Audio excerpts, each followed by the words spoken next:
Plongeons-nous en Amérique, sur l'histoire des présidents américains. Vous saviez bien que qu'être le président de la plus grande nation regorge de beaucoup de difficultés. Dans cette vidéo nous allons voir 4 faits surprenants sur les présidents américains. Vous souhaitez le découvrir? Ça tombe bien, voici les 4 faits surprenants sur les présidents américains. Bienvenue sur ma chaîne, si la vidéo vous plaît. Bienvenue sur ma chaîne, si la vidéo vous plaît. N'hésitez pas à vous abonner et activer la cloche de notification, pour ne rien rater aucune de mes prochaines vidéos. C'est parti. Les annales de l'histoire présidentielle américaine regorgent d'histoires qui captivent souvent l'imagination du public. Si certains contes sont largement connus, d'autres restent des joyaux cachés qui n'attendent que d'être découverts. Dans cette exploration, nous plongerons dans la vie de 4 présidents américains, dévoilant des faits surprenants et moins connus qui ajoutent de nouvelles couches à notre compréhension de ces dirigeants et des époques qu'ils ont traversées. Thomas Jefferson, polyglotte et innovateur. Thomas Jefferson, principal auteur de la Déclaration d'indépendance et 3e président des États-Unis, était non seulement une sommité politique, mais aussi un mathématicien passionné par la linguistique. En plus de sa maîtrise de l'anglais et du français, Jefferson maîtrisait bien le latin, le grec, l'espagnol et l'italien. Son amour pour les langues s'est étendu à la création de sa propre version d'un dictionnaire bilingue, contribuant ainsi à combler le fossé linguistique entre l'anglais et les langues amérindiennes. De plus, Jefferson était un inventeur passionné, de nombreuses créations étant attribuées à son nom.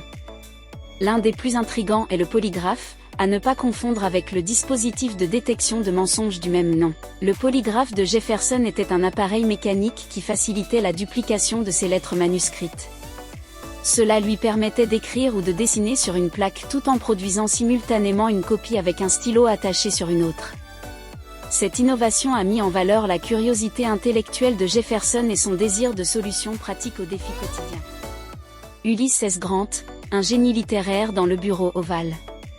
On se souvient souvent d'Ulysses S. Grant, célèbre général de l'Union pendant la guerre civile et 18e président, pour ses prouesses militaires. Cependant, une facette moins connue de la personnalité de Grant est son talent d'écrivain. En 1885, quelques jours seulement avant sa mort, Grant acheva ses Mémoires, un ouvrage largement considéré comme l'un des plus beaux exemples de la littérature américaine. Luttant contre le cancer de la gorge et la ruine financière, Grant a écrit ses Mémoires pour assurer l'avenir financier de sa famille. Mark Twain, contemporain et ami de Grant, a publié les Mémoires sous sa maison d'édition.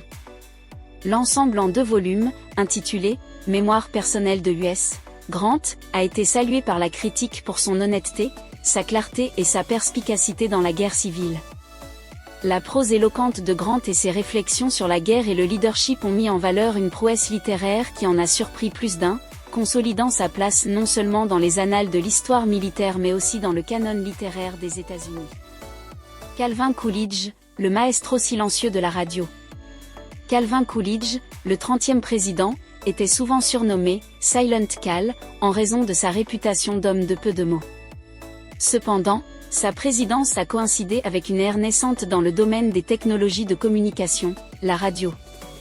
Malgré son attitude taciturne, Coolidge a reconnu le pouvoir de la radio comme moyen de communiquer avec le peuple américain. En 1923, Coolidge est devenu le premier président à prononcer un discours radiophonique depuis la Maison-Blanche. Le discours a été diffusé sur un média relativement nouveau, touchant des millions d'Américains et marquant un changement dans la manière dont les présidents communiquaient avec le public. L'adoption par Coolidge de la radio comme outil de communication présidentielle a jeté les bases pour que les futurs dirigeants exploitent les technologies en évolution pour transmettre leurs messages directement aux citoyens. Harry S. Truman, le président des merceries. Harry S. Truman, le 33e président, a eu une carrière pré-politique inattendue de mercier. Avant d'entrer en politique, Truman et un partenaire commercial ont ouvert un magasin de vêtements pour hommes à Kansas City en 1919. Cependant, l'entreprise a été confrontée à des difficultés financières et a finalement fermé ses portes en 1922. L'échec de la mercerie a laissé Truman dans une dette importante, un fardeau qu'il a porté pendant de nombreuses années. L'incursion de Truman dans le monde de la mode peut sembler incongrue avec son rôle ultérieur de président en temps de guerre et d'architecte des politiques de reconstruction d'après-guerre. Cependant, l'expérience de diriger une petite entreprise a permis à Truman de mieux comprendre les défis auxquels sont confrontés les Américains au quotidien, contribuant ainsi à son approche pragmatique de la gouvernance. La carrière inattendue de Truman en tant que Mercier nous rappelle que les chemins vers la présidence sont souvent variés et imprévisibles. Conclusion. La vie des présidents américains est une mosaïque de triomphes, de défis et de diversions inattendues.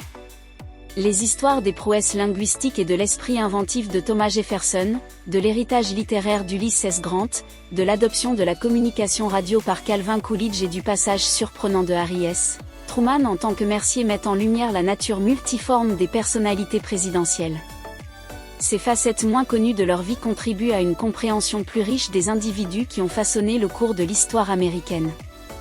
À mesure que nous découvrons ces faits surprenants, nous constatons que le récit de la présidence américaine n'est pas seulement celui du leadership politique, mais aussi celui de la présidence américaine. Envoyez des commentaires. Tu veux savoir le reste de la vidéo?